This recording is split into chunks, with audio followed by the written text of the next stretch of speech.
Olá pessoal, eu sou o Josimar de Jesus e trago mais uma vez uma história motivacional para te inspirar na tua vida pessoal e profissional e quem sabe até mesmo naquele ponto espiritual. Mas antes, se inscreva em nosso canal, tá muito bacana, ativa o sininho para receber as atualizações, são dicas, entretenimento, documentários, pregações, reflexões, vídeos motivacionais que vão agregar valores na tua vida profissional, sentimental e até mesmo espiritual. Então vai lá, não perca tempo e se inscreva. Então é isso aí. Hoje nós vamos falar, quem já não ouviu falar do Senhor Abravanel, ele, o senhor Silvio Santos. Você conhece com certeza o Silvio Santos. É difícil encontrar um brasileiro que nunca tenha ouvido falar do mestre da televisão. E além disso, é praticamente impossível achar um brasileiro que não o admire.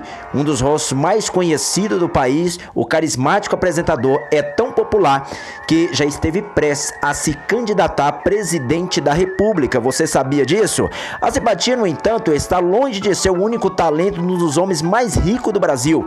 Por trás do apresentador está um dos maiores empreendedores da história do país, que soube explorar o potencial da economia popular e dos meios de comunicação de massa para criar um império que vai muito além do SBT.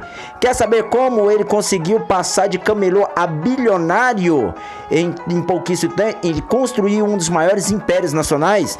Então vou te contar agora. Então vamos lá, roda a vinheta que eu já vou te contar.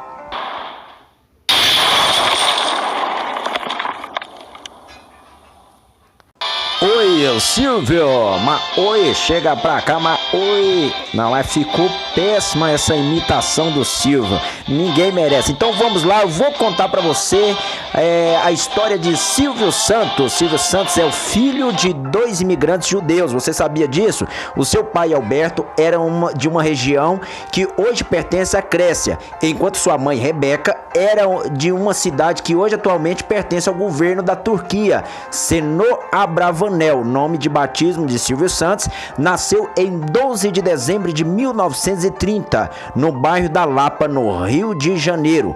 Apesar de ter 5 irmãos, Silvio tinha o seu favorito, que é Leon, seu irmão mais novo, com quem sempre arrumava um jeito de ir de graça para sessões de cinema em Cinelândia. Durante as eleições de 1946, Silvio, então com 14 anos, viu um homem com que vendia capinhas de plástico para guardar título de eleitor nas ruas do Rio de Janeiro e teve a sua primeira ideia empreendedora. Ele decidiu fazer o mesmo. Como a polícia não deixava barato, ele e Leon vendiam seus produtos na rua por apenas 45 minutos por dia, durante o almoço dos guardas. Olha só, mente empreendedora. E olha só, o potencial da voz de Silvio logo chamou a atenção nas ruas do Rio. Ele foi convidado para fazer um teste na Rádio Guanabara, passou em primeiro lugar, superando grandes nomes, entre eles Chico Anísio, mas logo voltou a trabalhar como ambulante, onde faturava mais. E aos 18 anos, ele foi convocado pelo Exército e passou a servir na escola de paraquedistas, onde chegou a realizar alguns saltos.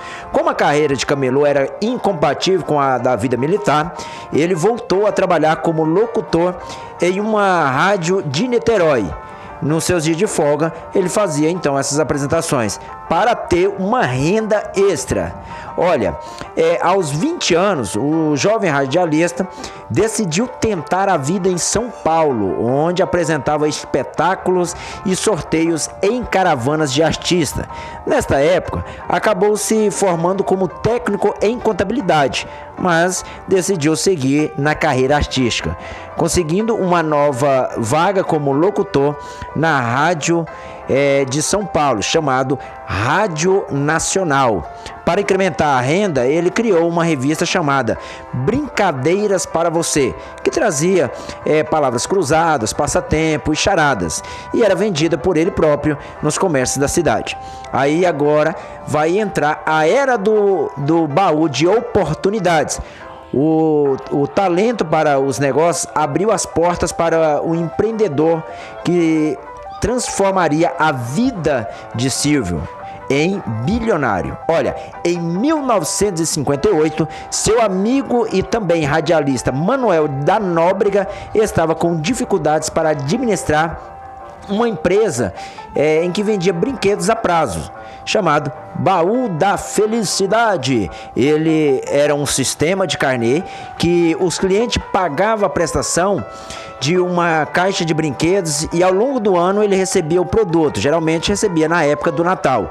Nóbrega havia vendido muitos carnês, mas estava com dificuldades para entregar as mercadorias. Então pediu ajuda ao Silvio para resolver a situação antes que ele fechasse a empresa. Acontece que Silvio Santos viu o Baú da Felicidade uma grande oportunidade e assumiu o controle total da empresa. Era o início de que em 1962 viria a se tornar o grupo Silvio Santos. Olha só, o apresentador manteve o sistema de crediário, mas expandiu logo os negócios, criando lojas que as pessoas poderiam trocar os carnês quitados tanto em brinquedo quanto em eletrodoméstico. Além disso, em 1961, Silvio Santos estrelou seu primeiro programa de TV chamado Vamos Brincar de Forca, que mais tarde tornaria-se o programa Silvio Santos. Olha, com o tempo, o Baú passou a distribuir não só brinquedos e eletrodomésticos, mas uma enorme gama de produtos, incluindo carros, casas, e para suprir as demandas, o empreendimento de Silvio criou empresas nas mais variadas áreas. Entre 1965 e 1975, ele fundou e comprou mais de 10 empreendimentos como Baú da Felicidade, construtora, concessionárias e marcas de filme, que em 1972 passaram a ser administrada pelo Grupo Silvio Santos. Mas o coração do Grupo Silvio Santos, no entanto, era sua divisão financeira. No cenário de inflação, em 1960, o empresário e apresentador deu conta de que era preciso aplicar o dinheiro das prestações do carnê do Baú para que desenvolvesse. Em 1969, ele fundou a Baú Financeira, embrião do que em 21 anos depois se transformaria no Pan-Americano Banco. E olha só, o apresentador e empresário de sucesso, na década de 1970, Silvio começou a pensar em ter a sua própria emissora de TV. Isso aí, o sonho foi concretizado em 1975, quando venceu a concorrência para o Canal 11 do Rio de Janeiro. A emissora chamava-se TVS, começou a operar com mais de 13 mil funcionários e contou com um investimento inicial de 10 milhões. Em 1981, Silvio ganhou a concessão para mais 4 canais, que junto passaria a se formar o Sistema Brasileiro de Televisão, ou seja, o SBT. Toda a sua popularidade à frente das câmeras rendeu inclusive convites para que ele entrasse no mundo da política, o que quase aconteceu nas eleições presidenciais de 1989. Ele até chegou a lançar campanha na televisão, mas a candidatura acabou sendo barrada na justiça sobre a alegação de que ele era dono de uma concessionária de TV. E olha só, acontece que ao longo de décadas, de 1980, 1990, Silvio se decidiu especialmente na consolidação da expansão do SBT. Mas nos anos 2000 voltou a aventurar nas novas áreas. Em 2006 fundou a Jequiti Cosméticos e em 2007 inaugurou o Hotel Jequitimar no Guarujá. Depois de 5 décadas de prosperidade, no entanto, o Grupo Silvio Santos passou por uma situação delicada no começo desta década. No final de 2010, foi descoberto um rombo de 4 bilhões e meio no Banco Pan-Americano, o que levou o empresário a cogitar vender todos os seus impérios e ir morar nos Estados Unidos. Porém, resolveu se empenhar em várias de suas empresas para quitar a dívida e apostou todas as suas fichas na Jequiti partir. Olha só, Silvio Santos entra em ação, entra um rombo e Silvio Santos ele começa a maquinar e pensar sua mente empreendedora, que vem crescendo a cerca de 20% ao ano, o dobro da taxa registrada pelo setor de cosméticos. Passado 4 anos de crise, o grupo Silvio Santos segue firme, graças ao talento para o negócio de seu proprietário, tendo faturado uma estimativa de quase 6 bilhões em 2013, com um lucro de aproximadamente 800 mil dólares. Olha só, agora já falamos demais, você conheceu um pouco sobre a história de Silvio Santos, não tudo, mas um pouco dessa mente empreendedora extraordinária deste homem que ensina a cada instante. Então agora, deixa ele te dar uma aula motivacional. Quem sabe a gente já desiste na primeira, a gente já quer abandonar tudo, a gente na primeira dificuldade, a gente já acha que está tudo perdido. E não é bem assim. Então, quer motivação? Quer inspiração? Então, assista um trecho de um desabafo de Silvio Santos, aonde ele dá uma aula para nós. Aula essa de motivação e de inspiração. Então se inspire agora nesse vídeo. Aproveite e deixe o seu like. Vamos para o vídeo. Hoje eu vou errar, não. Todos saem de casa com a intenção de acertar. Fazem 10 coisas, erram 3 e os jornais e a televisão só encontram os 3 defeitos, não encontram as 7 qualidades. Qual é o ser humano que vai progredir se ele não recebe estímulo? Se ele só recebe cacetada da imprensa, cacetada da televisão?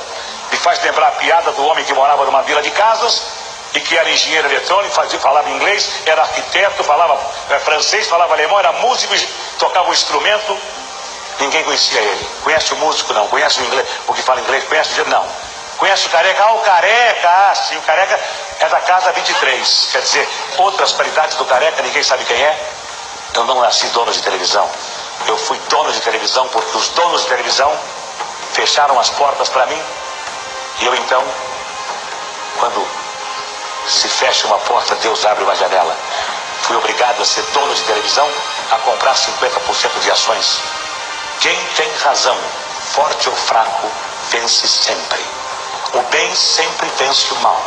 O mal vence por alguns minutos, por algum tempo, mas o bem sempre vence o mal.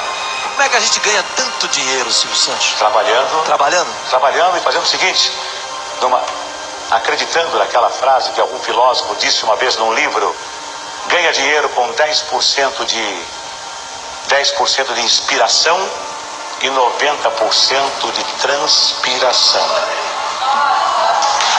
Só.